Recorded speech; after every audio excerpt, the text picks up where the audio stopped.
आइए आज आप सब जानेंगे चैत्र मास कृष्ण पक्ष वर्ष 2024 में पाप मोचनी एकादशी का व्रत कब किया जा रहा है। तो जानेंगे व्रत के शुभ मुहूर्त के बारे में, पारण कब किया जाएगा, व्रत का पारण किस चीज से किया जाएगा, किस समय किया जाएगा, इस व्रत के दौरान किन नियमों का पालन करना चाहिए, भगवान को खास करके किस वस्तु का भोग लगाना चाहिए, इस दिन क्या करे क्या ना करे। तो आइए जानते हैं इन सबों के बारे में।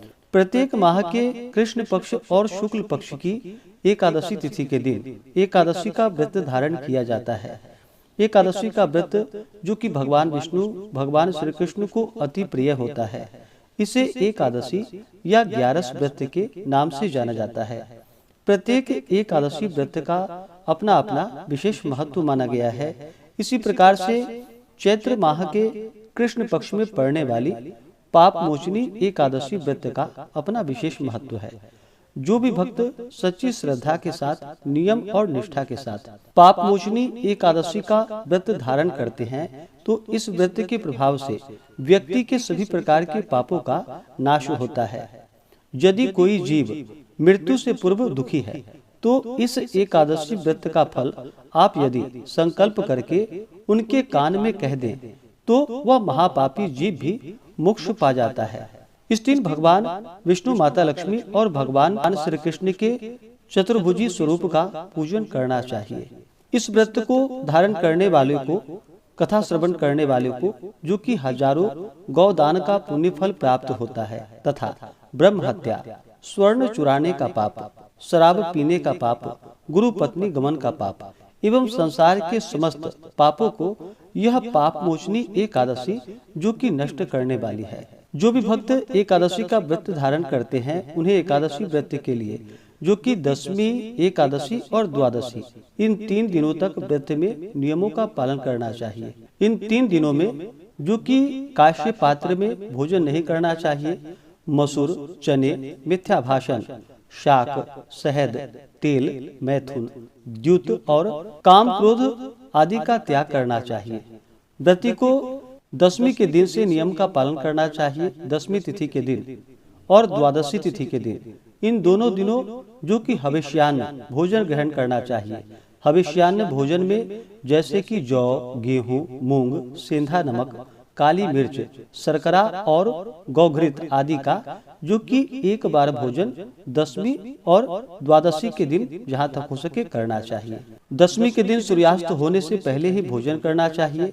दशमी की रात्रि एकादशी व्रत का स्मरण करते हुए, भगवान विष्णु के नामों का स्मरण करते हुए सोना चाहिए। और एकादशी की सुबह ब्रह्म मुहूर्त में उठ करके फिर सुबह नित्य क्रियाओं से निवृत्त होकर के स्नान करके शुद्ध वस्त्र धारण करके व्रत का संकल्प लेना चाहिए। भगवान से प्रार्थना करनी चाहिए कि हे भगवान विष्णु, आज मैं पाप मोचनी एकादशी का व्रत धारण करने जा रहा हूँ या करने जा रही हूँ।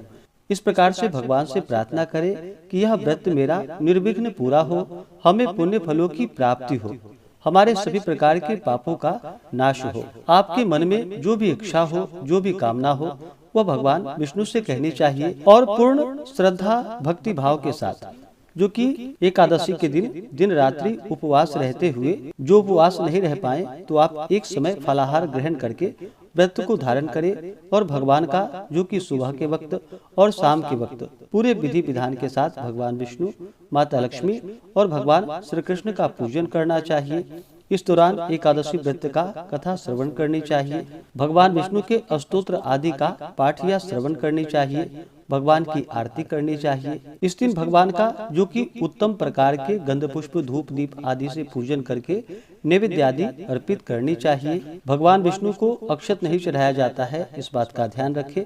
अक्षत की जगह उन्हें काले तिल चढ़ाएं। और भगवान को जब भी भोग लगाते हैं या पूजन करते हैं, तो तुलसी दल अवश्य ही भगवान को अर्पित करनी चाहिए। इससे भगवान विष्णु अपने भक्तों पर अति प्रसन्न होते हैं। इस दिन खास करके विशेष प्रकार के नैवेद्य में जो कि भगवान विष्णु को पंचामृत अवश्य ही चढ़ानी चाहिए और उसे प्रसाद के रूप में अवश्य ही ग्रहण करनी चाहिए।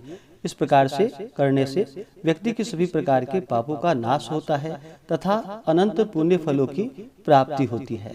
इस प्रकार व्रत को धारण करके भगवान का पूजन करके एकादशी की रात्रि जहाँ तक हो सके जागरण करते हुए समय को व्यतीत करना चाहिए। द्वादशी की सुबह उठ करके नित्य क्रियाओं से निवृत्त होकर के स्नान करके शुद्ध वस्त्र धारण करके भगवान का पूजन और आरती कर लेनी चाहिए।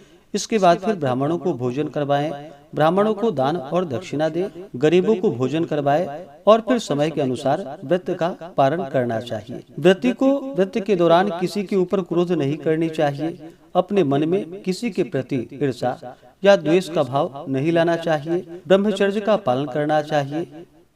अपना मन भगवान विष्णु के चरणों में लगानी चाहिए। इस दिन ओम नमो भगवते वासुदेवाय या श्री कृष्ण गोविंद हरे मुरारी आदि नाम का जप करना चाहिए। इससे अनंत फलों की प्राप्ति होती है। तो आइए अब जानते हैं पाप मोचनी एकादशी व्रत के शुभ मुहूर्त पारण समय के बारे में। एकादशी तिथि प्रारंभ समय जो कि 4 अप्रैल 2024 दिन गुरुवार शाम 4:15 और एकादशी तिथि की जो समाप्ति है वह 5 अप्रैल 2024 दिन शुक्रवार को दोपहर 1:29 पे। तो हमें सूर्योदय व्यापनी के अनुसार शुद्ध रूप से जो समय प्राप्त हो रहा है वह समय 5 अप्रैल 2024 दिन शुक्रवार को प्राप्त हो रहा है।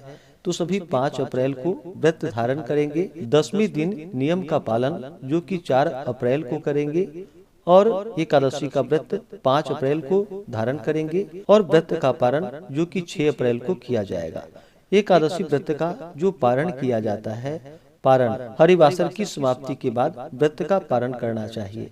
हरिवासर का जो समय होता है वह समय द्वादशी तिथि का पहला चौथाई हिस्सा हरिवासर का होता है। तो द्वादशी तिथि की जो समाप्ति है वह 6 अप्रैल 2024 दिन शनिवार को सुबह 10:20 पे द्वादशी तिथि की समाप्ति है। तो व्रत का पारण जो किया जाएगा वह 6 अप्रैल शनिवार को सुबह 6:05 से सुबह 8:37 तक व्रत का पारण किया जाएगा।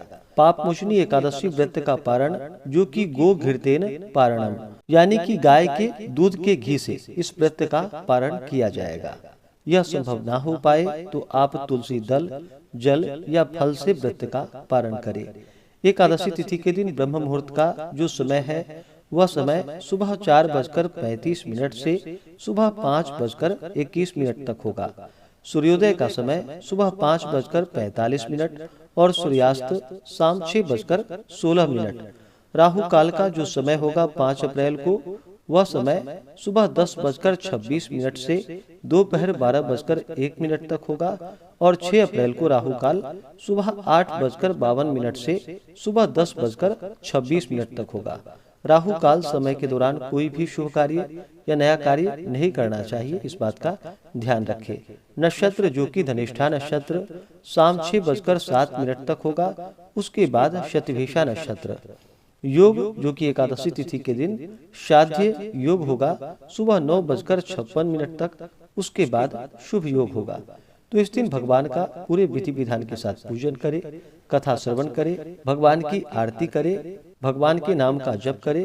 इससे भगवान विष्णु अपने भक्तों के सभी प्रकार के पापों का नाश कर देते हैं और जब व्यक्ति के पाप और ताप नष्ट होते हैं तब उनके पुण्य उदित हो पाते हैं। उसके बाद ही सांसारिक सुखों की प्राप्ति हो पाती है। इसी प्रकार से ज्ञानवर्धक जानकारियाँ प्राप्त करते रहने के लिए, व्रत पूजा के बारे में जानने के लिए, कथा को सुनने के लिए चैनल पे अगर आप पहली बार आए हैं तो चैनल को लाल बटन दबा करके सब्सक्राइब करें, साथ में बेल आइकन घंटी को दबाएं ताकि आने वाली वीडियो का नोटिफिकेशन आपको समय से मिलता रहे।